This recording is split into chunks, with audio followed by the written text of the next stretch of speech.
வணக்கம்.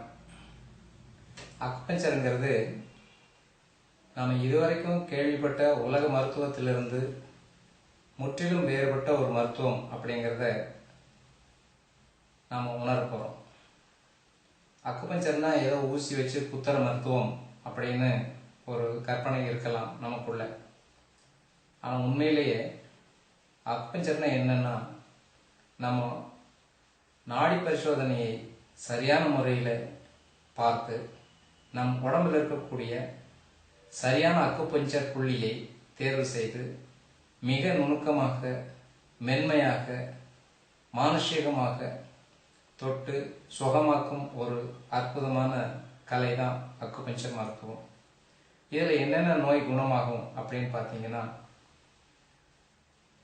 சுமார் 10,000க்கும் மேலான பெயர் சொல்ல முடியாத எல்லா நோய்களையும், மனநோய்களையும் கூட குணமாக்கும் வல்லமை வாய்ந்தது இந்த அக்குபஞ்சர் மருத்துவம். அப்போ இதுக்கு ஏதாவது பத்தியங்கள் வேணுமா அப்படின்னு கேட்டால், நம் உடல் செரிக்கும் எல்லா உணவையும் சாப்பிடலாம். மருந்துகள், கெமிக்கல்ஸ், அதாவது வேதியியல் பொருட்கள் கட்டாயம் சாப்பிடக்கூடாது. அப்போதான் உடம்பு தன்னைத்தானே சுகமாக்கும் போது, இந்த மருத்துவம் உதவி செய்யும் போது இடையில இடைஞ்சல் பண்ணாமல் இருக்கும் அந்த கெமிக்கல்ஸ். அப்போ கெமிக்கல்ஸ் சாப்பிடக்கூடாது. மற்றபடி பத்தியன்னு ஒன்றும் கிடையாது. அப்போ இதுக்கு எப்பெல்லாம் ட்ரீட்மெண்ட்டுக்கு வரணும் அப்படின்னு பார்த்தா, மருந்து எடுக்காமல் இருந்து ஒரு தொந்தரவுக்கு வந்திருந்தா ஒரே முறையில் கூட சுகமாயிடலாம். சுகமான வர வேண்டியதில்லை. மருந்து எடுத்துக்கிட்டு இருக்கிறவங்க உங்களுக்கு சுகமாக இருந்தால் 15 நாட்களுக்கு ஒரு முறை ட்ரீட்மெண்ட்டுக்கு வைத்தியத்துக்கு வந்தால் போதுமானது.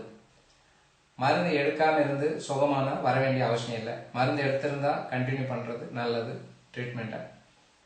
அப்போது ட்ரீட்மெண்ட்டுக்கு வந்த பின்னாடி உங்களுக்கு உடம்புல ஒரு வலி, வேதனை இது மாதிரி ஏதாவது ஒன்று இருக்குதுன்னா, மருந்தை நிறுத்தும் போது அந்த வலிகள் கொஞ்சம் கூடுதலாகவோ குறைவாக இருக்கலாம்.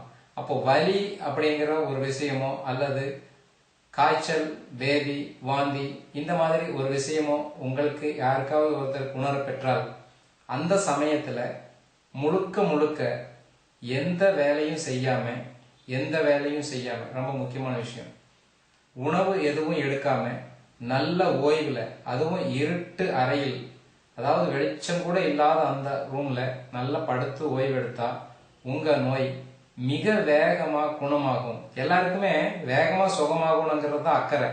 அப்ப அதுக்கு நாம என்ன செஞ்சோங்கிறத ரொம்ப கவனமா பார்க்க வேண்டிய ஒரு விஷயம்.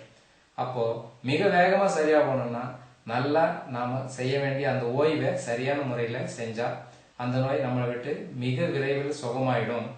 அப்புறம் இந்த உணவு இதுல பார்க்கும்போது இந்த பால் உணவுகள் அறவே எடுக்காம இருக்கிறது ரொம்ப நல்லது. ஏன்னா அது செரிப்பு தன்மை கொஞ்சம் கடினமான விஷயம். அதனால பால் பொருள் எல்லாம் எடுக்காம இருந்தா சீக்கிரத்தில் குணமாவீங்க அப்படிங்கிறது தான். அப்புறம் அந்த டெஸ்ட் ஒன்று எடுக்கணுமா அப்படின்னு கேட்டா, அதாவது பரிசோதனைகள் என்பது நம்ம உடம்பில் உள்ள வேதியியல் மாற்றத்தை அறிவிக்கிறது.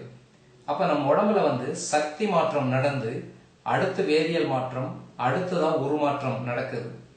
சக்திங்கிறது நம் உணவை வாயில வச்ச உடனே, ருசிச்ச உடனே நமக்கு ஒரு தெம்பு கிடைக்குது பாத்தீங்களா, அது சக்தி. அதை எந்த இன்ஸ்ட்ருமெண்ட்லயும் பார்க்க முடியாது. வேதியியல் மாற்றம்ங்கிறது அது 4 மணி நேரம் கழிச்சு அது சக்தியா மாறும், அது குளுக்கோஸா கிளைகோஜனா மாறும் அப்படின்னு சொல்றாங்க இல்லையா, அதுதான் வேதியியல் மாற்றம். அது 4 மணி நேரத்துக்கு பின்னாடி நடக்கக்கூடிய விஷயம். அது முன்கூட்டியே வாயில உணவை வச்சதுமே ஒரு தைரியம் கிடைக்குது பாருங்க, அதுதான் சக்தி மாற்றம். அப்ப சக்தி மாற்றத்தை உணரக்கூடிய இந்த மருத்துவம் வேதியியல் மாற்றத்தை மதிப்பதில்லை. அப்ப டெஸ்ட் ரிப்போர்ட் தேவையில்லை அப்படிங்கிற உணர்வை தெரிஞ்சுக்கோங்க. அதனால டெஸ்ட் ரிப்போர்ட் எடுத்துக்கிட்டு ட்ரீட்மெண்ட்டுக்கு வர வேண்டிய அவசியம் இல்லை. டெஸ்ட் ரிப்போர்ட் இந்த ட்ரீட்மெண்ட்டுக்கு உதவாது. நமக்கு உடம்பு சுகமாகுதா அப்படின்னு நம்ம உணர்வுகள் நமக்கு அப்பப்போ அறிவிச்சுக்கிட்டே இருக்குது பாருங்க, அதை மட்டும் கவனிச்சா போதுமான விஷயம்.